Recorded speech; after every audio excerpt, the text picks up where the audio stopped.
Hey, this is Rich Crankshaw with Epoch Times Online. You can hear Epoch Times Online podcast Monday through Friday online at theepochtimes.com. Epoch Times Online podcast is available on iTunes and is heard all over the globe, covering the headlines as written in the Epoch Times newspaper and online at theepochtimes.com. Epoch Times Online podcast allows you to find out what's happening today and can be downloaded to your media device, making it easier for you to get the headlines when you want them. If you would like to advertise with Epoch Times Online podcast or with the Epoch Times newspaper, go to the web at theepochtimes.com, click on Advertise, or call 212-239-2808. That's 212-239-2808. The Epoch Times began as a Chinese-language website and is now published in 33 countries and in 17 languages. The Epoch Times is the most widely distributed newspaper in the world, offering an unprecedented global reach. From New York to China, from the latest technology and human rights issues to the persecution of religious groups all over the world, Epoch Times covers the issues that matter to humanity, not the latest sensational fads. In addition to newspapers and websites, Epoch Times offers access to television and radio through their media partners New Tong Dynasty Television and Sound of Hope Radio. The Epoch Times has built a reputation for insightful and truthful reporting that has gained a large loyal readership all around the world.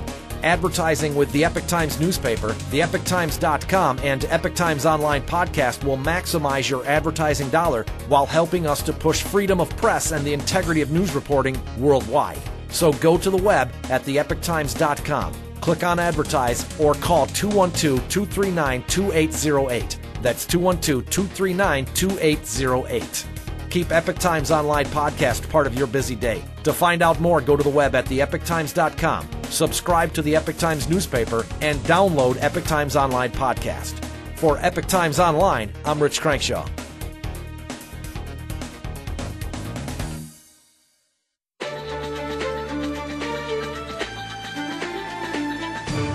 The Epoch Times podcast. Epoch Times Online, I'm Rich Crankshaw. Here's what's making the headlines in today's Epoch Times newspaper and online at theepochtimes.com. Today's news date, December 11th.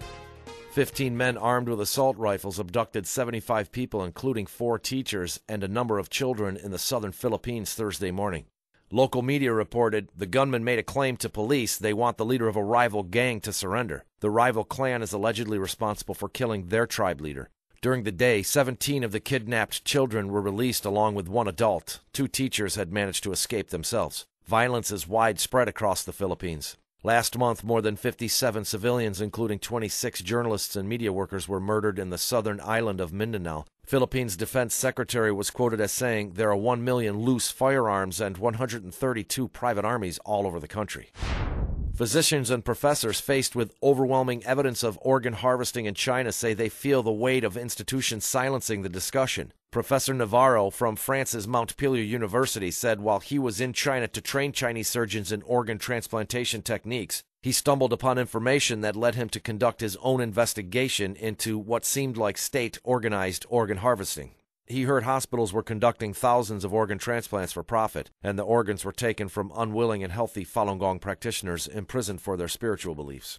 Navarro decided to pretend to be a patient looking for a fresh organ. His suspicions grew deeper when he heard the coordinator of a military hospital transplantation center say, quote, "Hurry up, we have to proceed with all executions before the Chinese New Year." Navarro was one of the first to say practitioners of the spiritual discipline Falun Gong were the main victims of organ harvesting in China. The main investigation reports were published by Canadians David Kilgore and David Matus, who just released a book titled Bloody Harvest, The Killing of Falun Gong for Their Organs. The persecution against Falun Gong in China has been widely reported since its start in 1999. The United Nations Special Rapporteur on Torture has repeatedly demanded answers from the Chinese regime about torture, arbitrary detention, and organ harvesting against Falun Gong practitioners. A U.S. State Department report stated in 2007, 2/3 of all reports of torture while in custody are Falun Gong practitioners. Read the whole story titled Organ Harvesting in today's Epoch Times.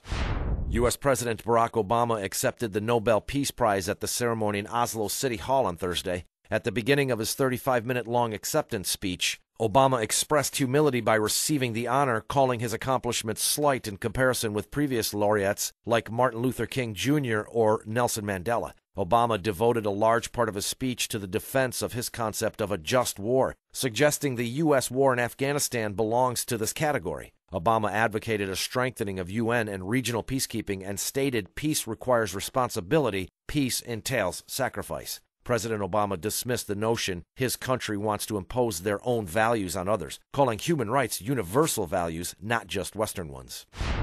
Epoch Times' Jim Fogarty reports the U.S. Senate temporarily suspended debate on health care reform Thursday, voting instead to address the 2010 budget bill passed in the House of Representatives. According to an AP report, the vote split along party lines, with all Republicans voting against the bill. The over $1 trillion omnibus spending bill, dealing mostly with spending increases in domestic programs and organizational budgets, passed the House by a vote of 221 to 202. The omnibus bill is reported to contain nearly 5,000 earmarks. The bill came under fire from Republican House Majority Leader, who criticized what he called excessive spending by Democrats. The Senate then voted to suspend health care debate and address the budget. The process is expected to continue through the weekend.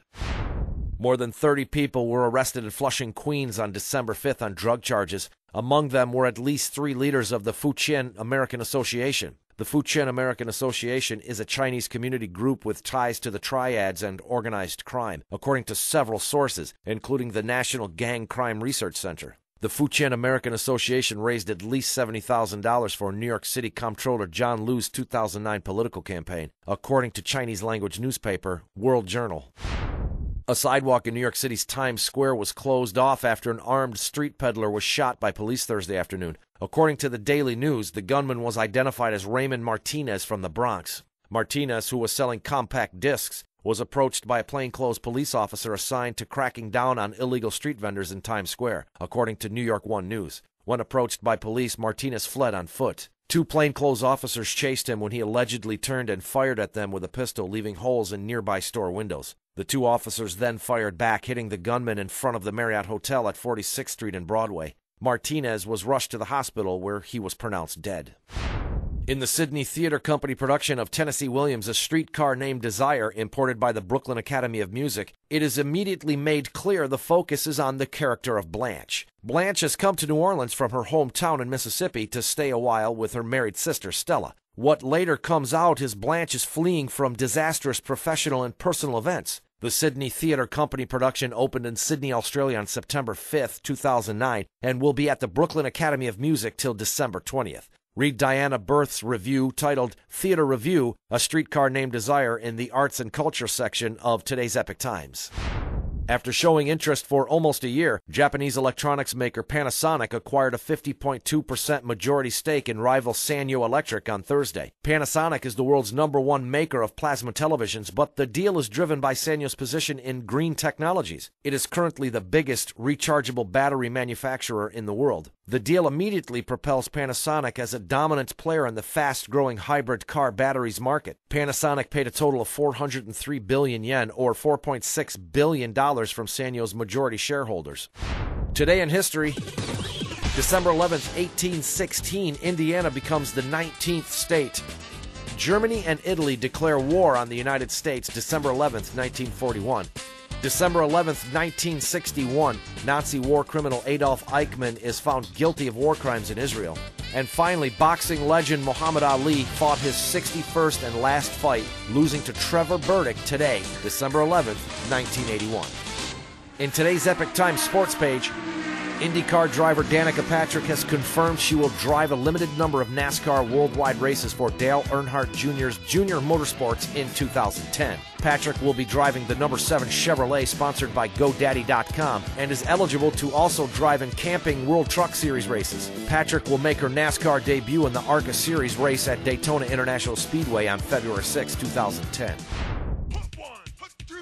For a second week in a row, the New York Giants will face another NFC East arch rival at the Meadowlands as they take on the Philadelphia Eagles Sunday night. A win for the Giants would give them a chance to contend for the leading spot in the division alongside the Eagles and the Dallas Cowboys. A win for the Eagles would certainly put them in very good shape to make the playoffs, and it may put the nail in the coffin for the Giants. Those are some of the stories making the headlines in today's Epoch Times newspaper. To find out more about these stories and other important facts, pick up a copy of the Epoch Times newspaper or go to the web at theepochtimes.com. Until next time, for Epoch Times Online, I'm Rich Crankshaw. Epoch Times.